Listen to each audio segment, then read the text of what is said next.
Welcome, ladies, to the Real Estate Investor Show, providing inspiration, strategies, and insight to empower women investors to live balanced and financially free lives. Now, here are your co-hosts, Liz and Andressa.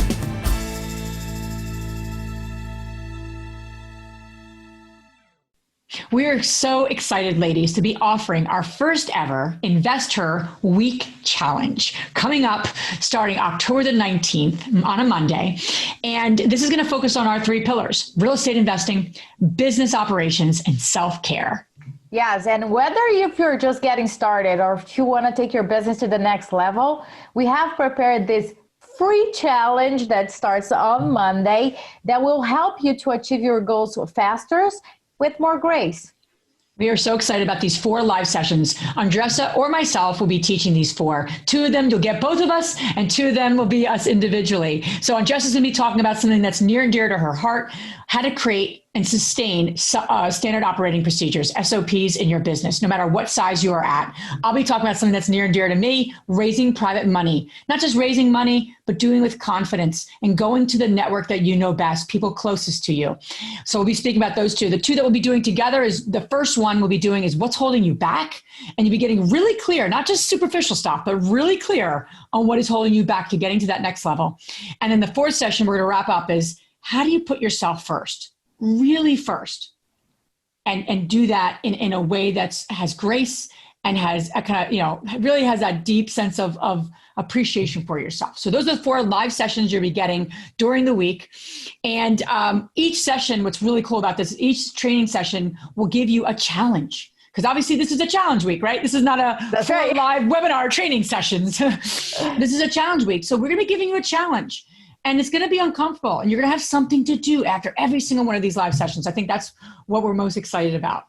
Exactly. So go to the realestateinvestor.com/investor week challenge and sign up. As I said, it's a free challenge that we are offering to all our community that starts on October 19th. And the last day, on October 25th, we have a special surprise just for you guys that are participating, and you cannot miss this. So go there, sign up today, and we'll see you there. Welcome back, ladies. This is Liz. And this is Andressa. Welcome back to the Real Estate Investor Show. We're on almost 150 episodes at this point, right, Andressa? Oh, there we go. That's true. Just about. And, as we continue to grow, we are so fortunate and blessed to have amazing women on this show with us to learn from, to really support each other on this path, right, of financial freedom and living a balanced life, which is really our mission. It's what our passion is. It is what gives us life to support women in this business. So without further ado, I want to welcome our 2 amazing guests and 2 contributors to this book, The Only Woman in the Room. Their stories are absolutely amazing. They're so inspiring. So Rachel, welcome. Thank you for being on with us. And Leka, thank you so much for being on our show as well. Thank you for having us.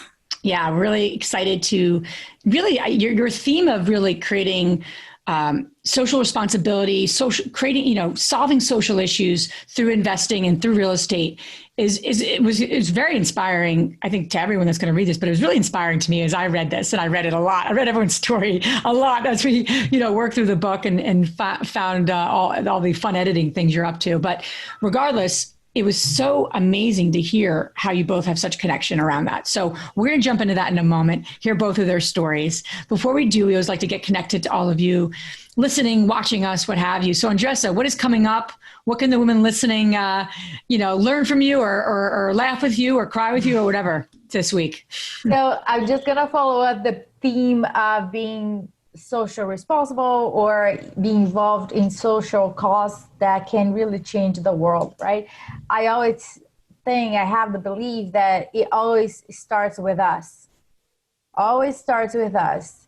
Our ceiling will determine how much we're going to be able to help others. If we see the ceiling very low, you might be able to help 1, 2, 3, 4 people, which is great, right? It's great. So the reason why I'm telling you this is that this past weekend, Liz, Ashley Wilson, we went to a retreat and we started after masterminding all day. We were really exhausted, but really energetic after. So we were having dinner and Ashley looked at Liz and said, do you remember when I came to you guys and asked about opening up a new meetup? And it was like, yeah. And we were like, no, we're not. We don't have the bandwidth to do it. So 2 years, right, Liz? In 2018, we started the podcast, and a little bit later we started the meetups. One meetup in Philadelphia, and then we thought, okay, we have a lot going on in our lives, and we still, looking to do the podcast and the meetup, and then Ashley said, I would like to open up a chapter. It's like, how the hell we're gonna handle this? Our ceiling was lower. But as we talked and started getting approached by other women around the country, we're like, this is coming hard and we're not gonna be able to handle it. So we need to expand our ceiling. Now we're about 27, 30 chapters around US and Canada, and we're growing rapidly. So the reason why I'm saying this to you guys is that we would not be able to serve more than 6,000 members on this meetup by itself if we did not just broke our own ceiling. We would not be able to do that. We would not be able to change our lives, other people's lives, if we did not do that. So the first thing that I will ask for you, really try to understand the difference between what you say and what you do in terms of, yes, I believe that wealth can help other people. But if you're not really being that human being and you're just like closing yourself, it's just one energy against the other and you're not propelling yourself forward. So surround yourself with people that really play the same game, because together we can really change not just our lives. I was saying, Liz and I always said, this podcast, this meetup, the community, all the movement, it has nothing to do with Liz and I, right? We're thinking about the next generations. So join the movement. We have a support group that is so kind, and I can't thank them enough, because you will need that. You need for you, and you need to make the impact that you want in your community where you live. Yeah, absolutely. And it's growing, and it's really about learning from women, and it's about giving and getting the support you need. And we all can have things to give. We all have things to get. So these two amazing ladies we have on our show today have lots to give and have done an amazing work in their own, investing career. And I know not just that's important, but more importantly, creating that idea of making a difference, like a real difference in communities, which is not always it's not, a lot of investors don't always come into this business to do, I should say. It's about making money and it's what have you. But for both of you, love to, and as we segue here, I'd love to hear from both of you. Share a little bit about, Rachel, we can start with you. What propelled you to get involved in real estate? And if you can tie in the social piece to it, the social responsibility piece, was it always there for you? Was it one of those kind of like motivators for you at the beginning, or did it come along as you got involved? Because you do construction. Rachel runs a very, very successful construction business and is involved in a lot of different things in Philadelphia. So did it come a little bit after? Did you realize there was an opportunity to really make a difference, or was it always there for you? So if you can, share that as we jump in, and then we'll transition. Sure. So, I actually never planned on a career in real estate. My dad worked in commercial real estate. He was a commercial mortgage broker.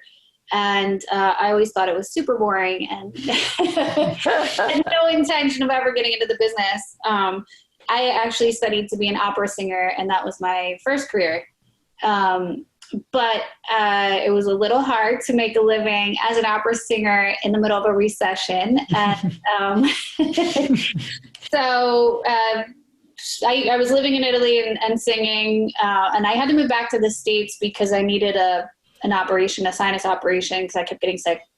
So I took a hiatus from singing for a while, and my dad convinced me to start working in his office in the commercial mortgage business. I was doing loan underwriting and loan servicing.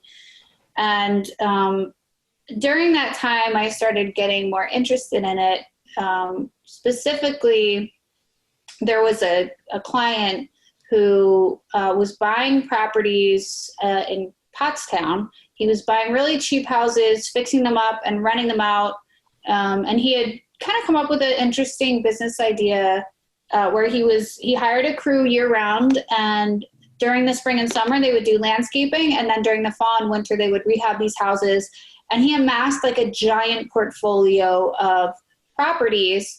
And if you looked at him, you would never imagine that he was a super successful real estate guy. He was kind of like a rough looking, like rode around on a motorcycle. And that really started my interest in real estate. I studied to be an appraiser.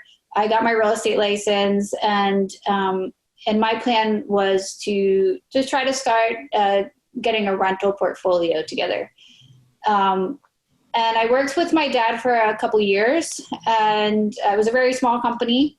And he suddenly, I bought my primary residence, and I got my first rental property under contract. And the day before I closed on it, my dad unexpectedly passed away.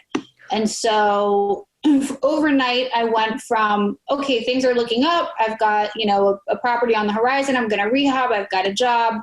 To all of a sudden I lost my father, and I have no real job, and I've got 2 mortgages to pay. So overnight things kind of drastically changed for me. I had a degree in music, so it wasn't a fantastic time to be looking for a job in general, but especially as somebody who really didn't have a lot of education other than any arts. And so I sold my house. I moved into the shell that I bought, and kind of struggled for about a year at least, and started my businesses, and everything has grown from there. But the experience of how quickly you can go from a place of comfort to, worrying about how you're going to pay your bills and feed yourself and take care of your family, overnight was really eye-opening for me. And I've always been involved in a lot of community service. Specifically, I speak Spanish as well. So I used to work in a social services agency for Spanish-speaking people. And I used to teach English as a second language to adults. And I had a big program here in South Philadelphia for that. And also taught classes in Spanish to get your GED. So social service has always been a part of who I am. And once I get into the real estate business, and I'm going in all these houses that needed rehab in different areas of the city, and seeing how people are really living in a city that has so much wealth and opportunity at the same time, just to see that sort of dichotomy firsthand really made me interested in building a business that combined not only perfect personal profit, but trying to help advance the community as a whole, and investing part of my business back into the community, so that instead of widening the gap between those who have and those who don't, to sort of help bring the community along as a whole together. Love that. It's great. Leka, how about you? Yeah. So I moved countries when I was 24. I moved from India to the US, and that was a huge life-changing experience for me. I have always been in like the fashion industry, fashion merchandising when I was back in India. Then I joined Nordstrom here. So I was at Nordstrom corporate for a long time. So real estate was really not even in my like path or vicinity, I would say. But in in 2012, I had my first child, and I just felt like at that point, I wasn't really, doing anything to fulfill my dreams. I've always been an entrepreneur. So I was like, having a corporate job, not really making a difference to anyone's lives. Like that was just like not, fitting in well with what I wanted to do long term. And so I was like, what else can I do that would open up all these opportunities for me, and also at the same time make my schedule really flexible. So I could hang with my kids and I could do all these other amazing things that I, wanted to do. And so I, started researching different options, and real estate just fell in my lap at that point. My dad, Rachel, just like yours, always told me that, if you have 2 cents invested in real estate. So for me at that, like somewhere like, the back of my mind, I was like, okay, I want to start investing like money into rentals long term, but I didn't think that that was like almost like a path to even get there. So then in 2014, I decided, okay, let me go out and see what it would take to build a new construction home. And through that discovery phase, I realized that that was just going to be a long-term project and just, not very income producing. And I was like, I don't know if I'm interested in like, putting all my eggs in one basket and waiting 2 years to make a paycheck. So I was like, okay, let's explore other options. And that's how I came across flipping homes and rehabbing homes. So I bought my first project in 2014. And since then I flipped over 40 homes. I've got my broker's license. I have now started to research other ways of investing in real estate. And of course, I've started amassing a rental portfolio, because for me, it's all about long-term, growing and, creating a legacy for my grandkids, whatever, right? I have always been interested in giving back one way or another. Whether like back in college, it was about, giving back by way of teaching kids to dance or like teaching them French or teaching them to study the right way. And then as I grew and started to make money, it was all about donating to the right causes. So for me, that's always also been like how do I do something where I can make a big difference in people's lives? And honestly, like through my flips, and one flip in particular, I learned about adult family homes and what the senior living population is growing out to be in our country, and the huge need that we are now we have to take care of these seniors, especially through the pandemic. Like now recently, I'm seeing more and more the need for like senior housing. And through that, through my flips, I discovered that I could actually create, a residence for these residents. And so I was like, okay, why not research that further? I've always wanted to do like affordable housing or like drug rehab facilities. I just didn't know like where I would end up or where I would land. And then senior housing just happened to be that one niche that, that I can really like go after and make a difference. And that's kind of how I even learned about adult family homes and how I have now built my first one. That's great. I took notes over here because I didn't want to interrupt, but Rachel, you said something. I knew that before because we have a personal relationship. And when you told me, I was like, oh my God. But she mentioned this particular topic that I'm going to talk about. So and then I moved into the shell. She moved into a shell, a house that has nothing inside. So when you see Rachel, right? When you see Rachel on DIY TV and you see the wonderful properties that she transformed here in Philadelphia, you might think, oh my gosh, right? Born with like silver spoon and oh my gosh, she's so lucky. Well, I mean, it's funny, like in that year, it was, I'm lucky to have a good network of people that, support me, and I have a great family. And so even when I was struggling, I had people that I could call and count on to give me good advice. And a lot of people don't have that. So, you know, everybody's kind of struggle is relative to how they grew up. But, Yeah. you know, during that time, it was the house didn't have a working kitchen. The bath, it had like a working toilet, but I would shower at the gym. Like it, and I kind of had all of my belongings stacked in the living room. And then I remember I went out on a date, and the date like came to pick me up at my house, and he was like, "Can I use your restroom?" And I was like, I don't think so. Like, maybe, like, let's just go to the restaurant, you know, whatever. So I was really embarrassed to let people in, and, you know, and for them to see how I was living. But luckily I was able to move out of that situation. But you know, sometimes in order to get ahead, you have to kind of humble yourself and do what you need to do, and invest your time and money in the things that matter and to get you ahead. And for me, it was also an added pressure of like, you know, taking care of my mom and my family. And so, you know, it just happened that way, but it was a fun year. So Rachel, I want to read a small quote from the chapter, The Only Woman in the Room. Your chapter is the chapter 20th, Building a Business Through Social Responsibility. And one thing that you say here is, whatever there is a great opportunity, there's also a great responsibility. So as we contribute to building homes and raising values, we also must think about building up and contributing to our communities as well.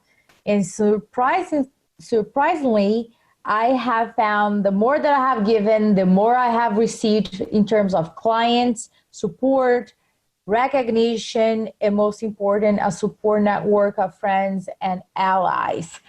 So we see a lot of investors. You go around Philadelphia here, you're going to see a lot of movement. And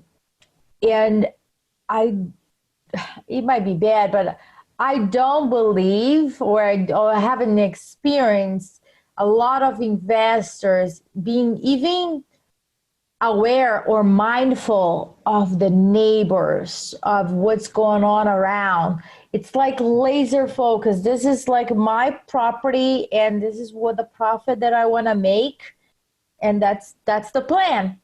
So it's like a narrow vision.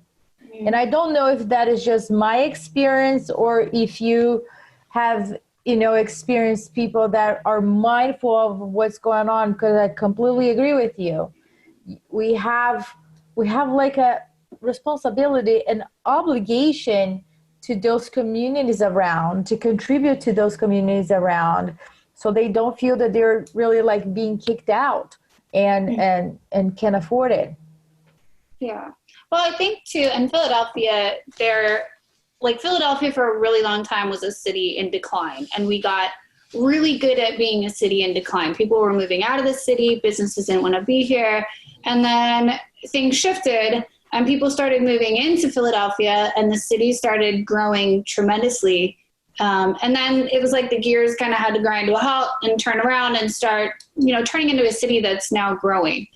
And that has been a difficult shift, I think, but it also has, you know, as the city is catching up and trying to, you know, look at different aspects of that, some people have been left behind.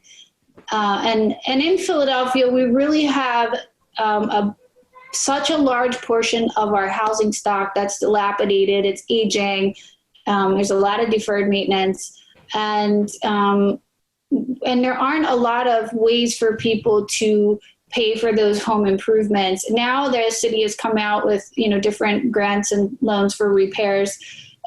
But even still, there's a large portion of our population that's living in poverty. And there is a huge amount of housing that with just a few fixes could be preserved for a longer amount of time. And it's like, you might go into a house where there's a small roof leak And maybe it takes a couple $100 and a few hours of time to fix it. But once you fix it, you've sort of, you've preserved that house for a longer period.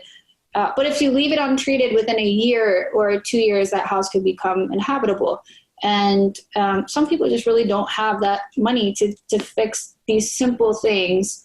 And so when we do construction jobs, we often will do little things for the neighbors. If we're on the block, we always make a concerted effort to pick up the block every day after work. We'll pick up the trash and get rid of it, or do little, maintenance projects for neighbors and so forth. And then also through the construction company, once I got the TV show, it was funny because when I started out my business, nobody wanted to help you. Nobody wanted to lend you money. Nobody wanted to take me seriously as a woman going into these construction supply houses. And it was intimidating. But then once my business started doing well and I got the TV show, then lenders were like, take our money here, use our products. And so I've tried to leverage that and use it to help some of the people in our community through either donated materials, donated labor. I donate a lot of labor and funds as well. We do fundraisers to help people as we can in the community to renovate their houses, or not even full renovations, but maybe their bathroom's leaking or their roof is leaking, and we'll go and try to get them some help with that. And in turn, it really has, I went into it just because I wanted to help and make a difference. But it has helped actually build my brand as well, and my construction side as a brand that you can trust. And so we've been lucky to have a lot of good community support as well, all around when we're working, and usually have very good relationships with the neighbors around our project as well. That's awesome. Yeah. Leka, for you, that's awesome, Rachel. And, it's interesting because when you serve to serve without like a ton of, oh, well, I'm going to get this and I'm going to get that. Like you really, when you're in service, real service, it comes back tenfold. So that's amazing. For you, with all the homes that you flipped, and I know you're now moving into more of the senior living kind of, are you building facilities? Are you converting like these homes into like group kind of a support group? Like what exactly, how are you structuring it? I'm curious to understand that a little bit. And also for the women listening, how you've been able to blend, right? Something you're passionate about. And there's a huge social need right now, absolutely, with your investing business. So walk us through that a little bit, and hopefully we can dissect that a little bit to give the women listening some ideas as well. Yeah. Okay. So first of all, every state has a different setup for an adult family home. In my state, it's 6 bedrooms on 1 floor. That can be, serviced by a provider and a caregiver. So for me, it was about the home that I just did was a remodel. So it had the right driveway access. It had another unit under the home, like in the basement, for providers and caregivers to live in. So it was actually really easy. And then the top floor, the main floor, had a garage. So I took the garage out, converted that into 2 additional bedrooms, adding 6 bedrooms on 1 floor. So it's easy to do a remodel and a conversion rather than building new, because in Seattle, especially in the greater Seattle area, ramblers are not easy to come by. When you do build, it's not the most preferred kind of building because our land is so expensive. So just, building a rambler is just not going to be lucrative in the long run. So if you can find small ramblers that you can add on to, or garage to garage conversions, that's the best way of creating an adult family home. Because at the end of the day, the max you can have is 6 bedrooms. And then once the operator has 2 years of experience, they can add 2 additional bedrooms. So the way that I, as I keep buying more and more homes to flip, I'm going to keep looking for suitable homes to convert to adult family. Also, our state is super rigid in the way they license homes. So licensing can take anywhere between 6 to 8 months. Making money fast is a fiction. Like what? You're saying that the 2-week HGTV is not right, is that? So, like anything requires a lot of planning, a lot of permitting, a lot of construction. Like it just needs, it needs a lot of work. So just like if you can plan for it, like going into a project saying, okay, this is going to be converted to an adult family home, and that's the purpose, that's the highest and best use of this property, then, I think you can plan for things better and easier than if you actually just, like what I did was I converted an existing adult family home into a single family home because I had no idea what an adult family home was. And then I converted that single family home back into an adult family home and converted the garage. So that project basically took me 2 years, and it's going to take me another 6 months to get a license to be able to run a facility from this house. So if you plan for it, I think things will be a lot easier. And now knowing what I know my next one could be so much simpler, easier, so yeah, plan in advance. So in your chapter, you said that your first flip absolutely beat you up, and the lessons that you learn are gonna carry forever. So share with our audience here, like your top 3 lessons from that specific project. Oh my God. My top 3 is have grit and resilience, and really like your network is so important when you're in this business, right? That first flip, I bought it sight unseen. I was promised a contractor by the wholesaler that never showed up. And then I was told that the budget was like $60K, but then I actually walked the house and it was more like $120K. Okay. Right? So when you're going into a project with a small profit because it's your first one, and then you're just hit with, twice the amount of budget, you're going to have to learn to make it work. And so I think that's what it taught me to hustle, because I could have lost almost $100,000 on this project, my very first project, and then just be turned off from real estate investing altogether. But I was able to turn that $100,000 loss into a $5,000 loss. And that I think was a huge lesson for me. Yeah. It's not, losing money is not a bad thing if you can learn, if your experience can grow tenfold. And that's kind of what happened to me. I realized that I should never buy a property sight unseen. Simple, right? But a lot of us miss it. Then I found a way to find good contractors, because I had walked 15 contractors through this project in order to just keep beating down the price, because I was like, I can't afford you, because I don't have a profit. Like going into your first project, knowing you're going to make a loss, that is a big challenge in itself, right? And that's a big deterrent, to keep continuing on this path of real estate investing, fixing up homes. So I think that project, it just taught me so much. The day we closed, I was like, okay, wow, that was a $5,000 loss. Let's celebrate. Let's go. Yeah. Let's celebrate. Papa champagne.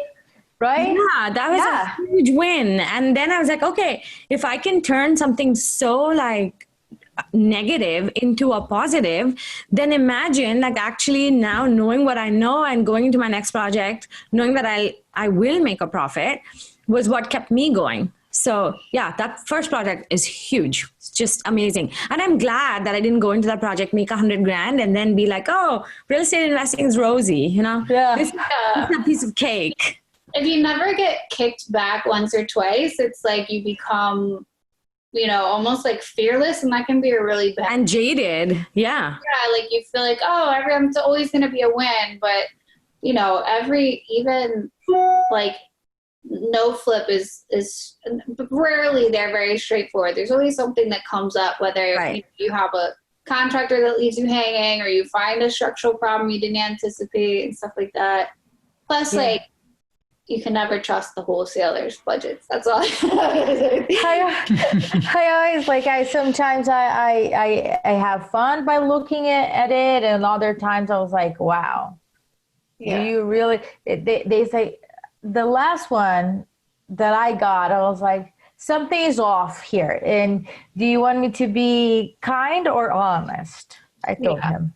And he's like, honest. I was like, something's really off. You're telling me that this deal is 80,000. It's going to take 100 to fix it, and it's worth 465. Something is off here. Either we're missing something. And the more that you start asking questions, they're like, well, how she took, like, did you walk the property? What is the scope of work here? Because he gave me like a contractor, which is like a lump sum at the bottom. Yeah. I was like, that's like very broad. A lot of them don't know anything about it. Like, you don't really have to know anything about construction or real estate or even real estate valuation to be a wholesaler. You just have to go out and like hustle. So find a property.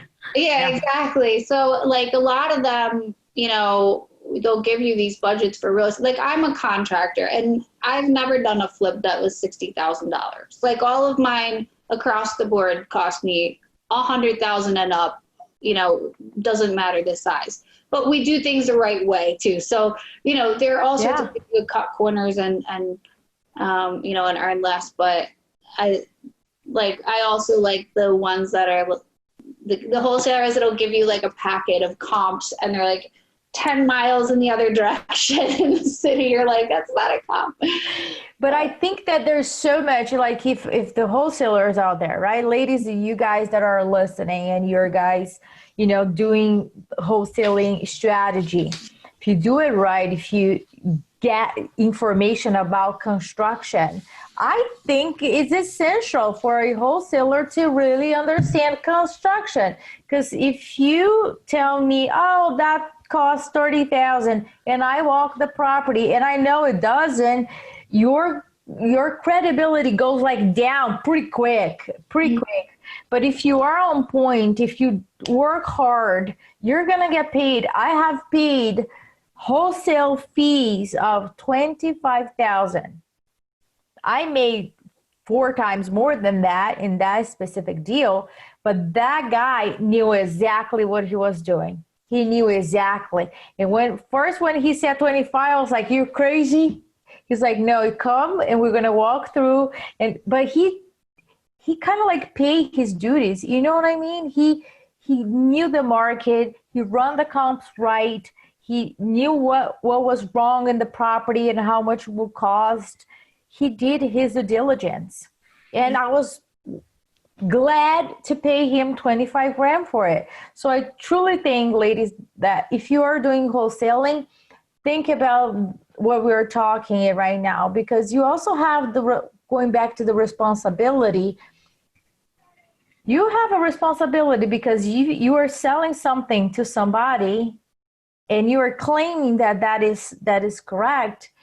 By law, you might not be held accountable, but I believe in karma, and I do believe that you know, you gotta do good in order to receive good back. Because a lot of the ladies that are getting started, they will trust you, and they will go for it, and that's why we have the community to kind of like, hey, does this make sense? As like you're saying, you're surrounding yourself. You've got to tap into your community to get the support that you need. Yeah, and you know what? I've paid 90 grand as just an assignment fee on a flip. Yeah, I have paid around that too.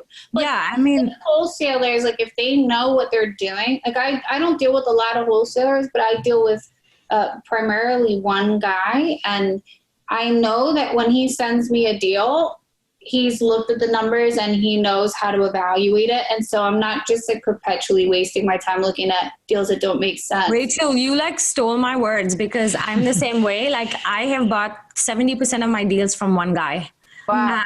And it's been a home run every single time.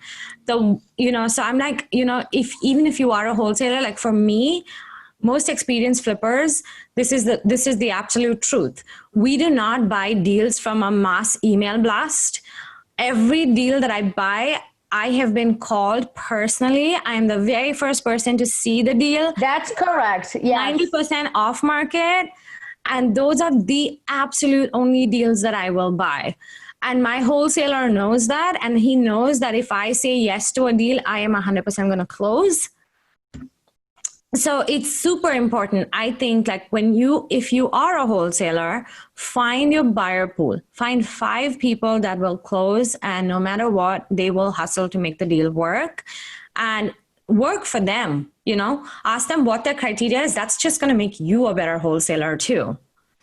Like, I think you're bringing up something really critical in this business where, to your point earlier, Rachel, you said, when you start, no lender wants to give you money. No one wants to do anything with you. But then all of a sudden you start to get a little bit of a track record going. And especially for you, right? You're on TV.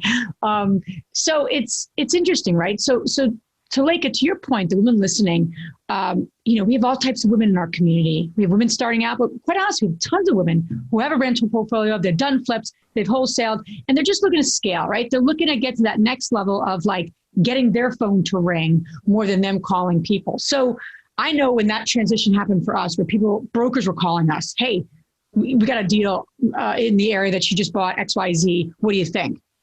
How can the woman listening become that person, right? That's a good question. Specifically, what are some things that women can do to become the person that gets those phone calls versus the first phone call? The first phone call. So for you, speak personally, of course,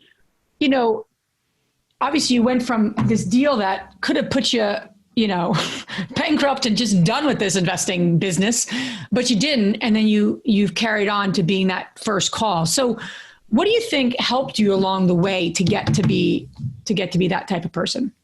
Can I be completely honest? Yes, please. Yes. I was really that annoying person that when I saw a deal, I would call the broker, email them, text them, leave a voicemail, and then stalk them at their office.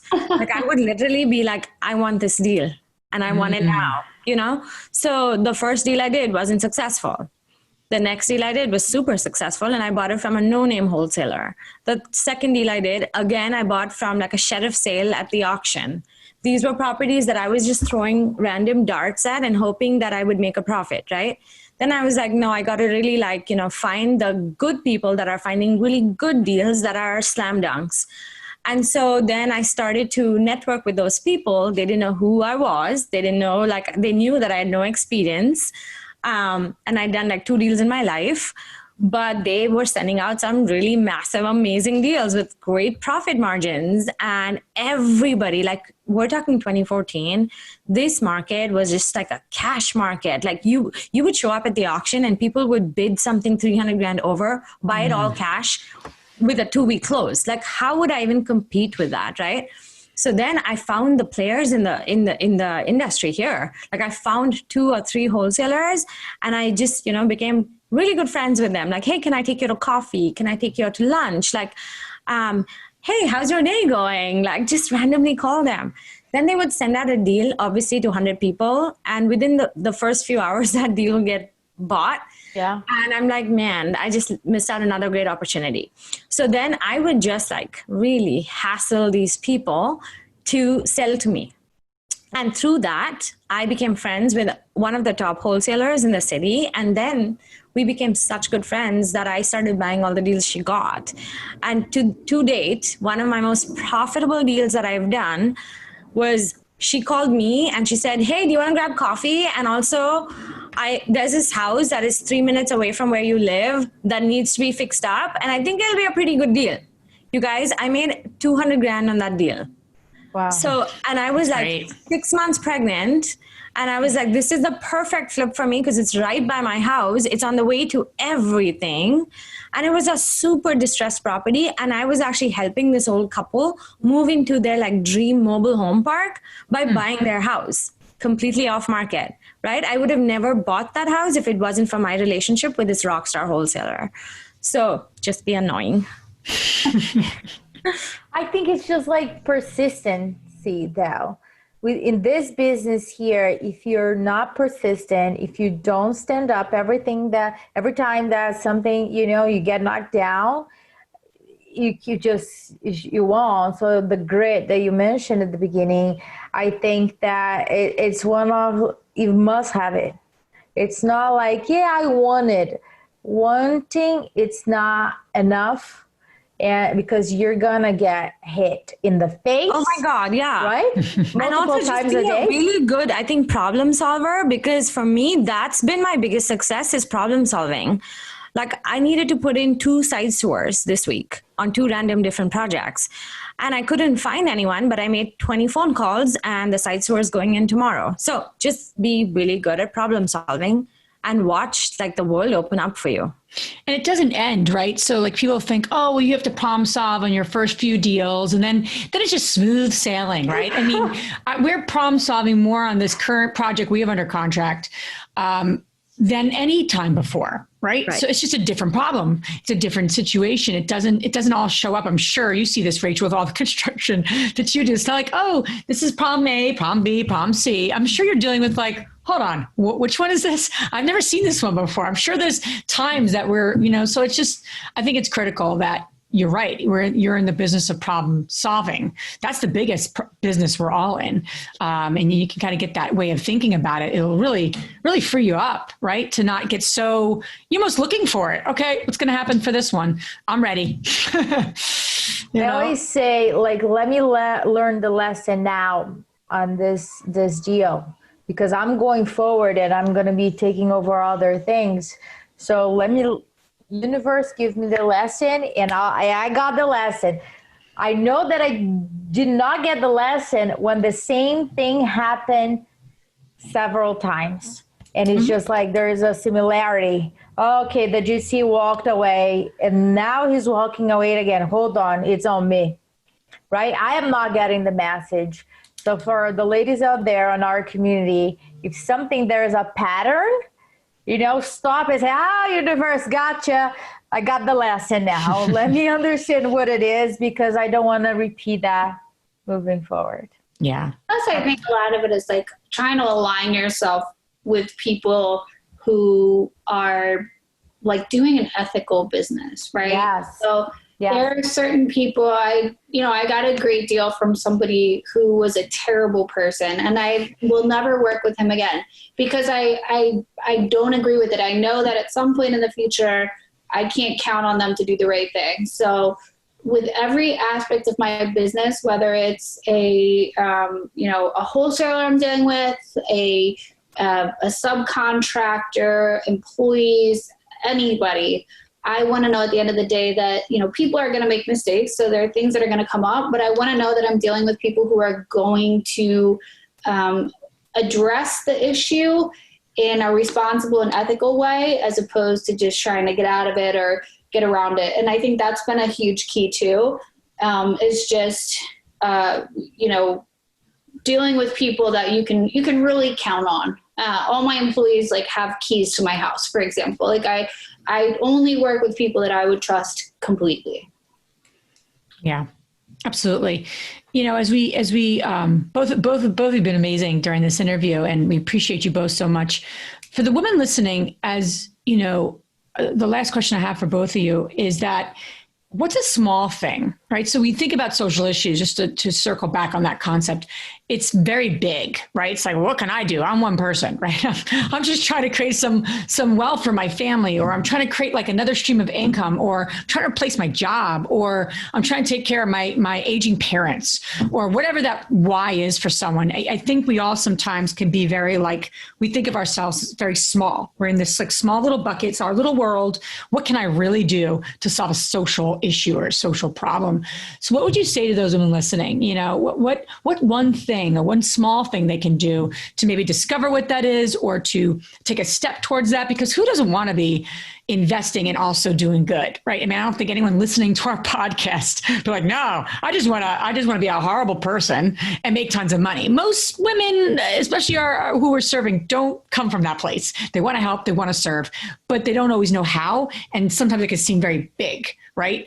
They haven't done 40 flips, or they're not on that, they're not on that pathway to that, or they don't have that construction company and a TV show. So they compare, right? Well, what can I really do? But they can do a lot. So what would you say to that woman that might be feeling a little, not small, but hey, what can I do to make a difference and fulfill my goals and dreams of creating financial freedom? So what would you say to them, Rachel? What small thing can they do, or what one thing they can do? I would first think about what are your skills? What are you good at? And, for me, it was looking at, okay, I have a platform that I can leverage to help people get, supplies, or, in my experience, I work a lot with young adults and kids aging out of the foster care system. I'm a foster mom. And so I work a lot with teenagers, and I built my business from nothing. I had no idea about how to run a business or anything related to that. And I realized there's a huge opportunity for people that don't have that, rock star education or, whatever, or huge family support or backing.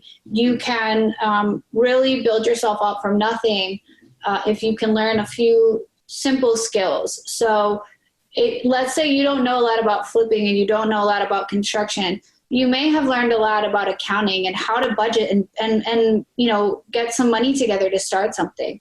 Or maybe you have some skills on the construction side. We've done workshops teaching kids how to use tools. And those types of workshops are great, not just for kids, but for homeowners, so they can fix their own houses. There are tool libraries here in Philadelphia where you could check out some tools, and you could patch your own roof if you have a roof leak. Mm-hmm. So sort of helping people build up their skills. A lot more than you think you know. Just teaching people basic accounting, teaching them about a mortgage and what principal and interest is. And, a lot of people are really afraid of loans, but if you could get a low interest mortgage and pull out some of your equity, you could take that money and invest it in something else. These are all things that people don't learn in school, not in high school, and especially not in some of our urban schools. And so I think once you can kind of figure out what your skills are and what you're good at, you can find ways to engage with other people that can really benefit from them. Yeah, love that. How about you, Leka? Okay, I love that Rachel mentioned know your skill set, because what I did was in 2018, I was really good at, networking with people, and I grew my business through my network. And so I started a meetup group. And through that meetup group, like literally, I haven't spent any money out of pocket. So I'm saying that you don't have to have money to give back. You can raise money, or, you can provide a service and give back that way. So what I did was in 2018, I started a meetup group. We would have about 75 to 100 people show up. We charge them $15 at the door. And that $15 for a real estate investor was not a lot of money to come, have amazing food, network with like-minded people in a great location. So then what we did was we found a sponsor that would basically sponsor the food and the location. And so every cent we collected at the door, we donated to 2 different charities in the local Seattle market. They were both, taking care of young adults that are coming out of protective care. And so, I just feel like just find ways, that you can. In this case, I literally wasn't I wasn't giving out my own money, but I was raising enough money to give to these charities that every month would make a huge difference to these organizations.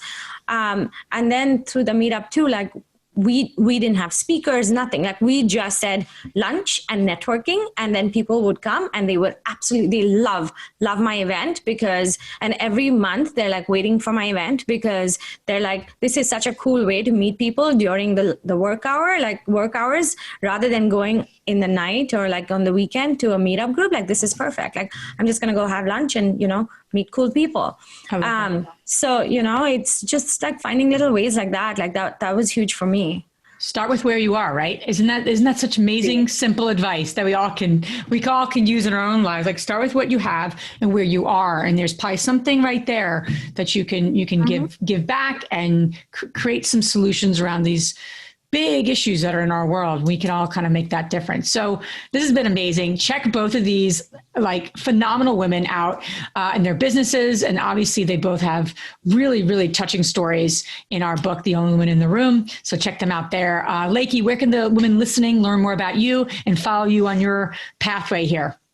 Yeah, I'm on LinkedIn and I'm on Instagram. Just find me, Leka Devatha, my first and last name. I'd be happy to connect. I'm all about empowering women. If I can't help you directly, then I'll put you in touch with some of the other amazing women in my network. Awesome. And this woman clearly knows a lot of people. We know that now with her story. So if she can't help you, she'll probably know someone that can. And Rachel, where can the women listening learn more about you and all the great stuff that you're up to as well? Sure. So I have Instagram and Facebook. It's Hestia Philly, which is the name of my construction company, is Hestia Construction. You can also search for me by my name, Rachel Street, and there's some information on the DIYnetwork.com. Awesome. And all this information you guys can find on our show notes, where you can also find the link for our book, The Only Woman in the Room, that we are very proud to be the publisher company. So we're in a journey. So take a seat, because we have a lot of things cooking right now, but enjoy the book. Give it as a gift for yourself and to all the other women that you know in your life. And thank you for listening and taking the time over here. Leka, Rachel, thank you so much for the chapters that you guys read and being very open and vulnerable, sharing all your stories and being here today with us. Thank you so much. Thank you for having us. Thank you for having us. Thank you, ladies. Thank you. If you enjoyed this podcast and want to receive updates on our next interviews, go to our website, therealestateinvestor.com. There, you can subscribe to our show, become part of our investor community, and get updates on upcoming episodes. If you like our show, please share it with other women who would benefit. And don't forget to leave us a rating on iTunes. We'd really appreciate it. And as always, we encourage you to take one action as a result of today's show and put it into motion so you can live both a financially free and balanced life. Thanks for spending time with us. Ciao.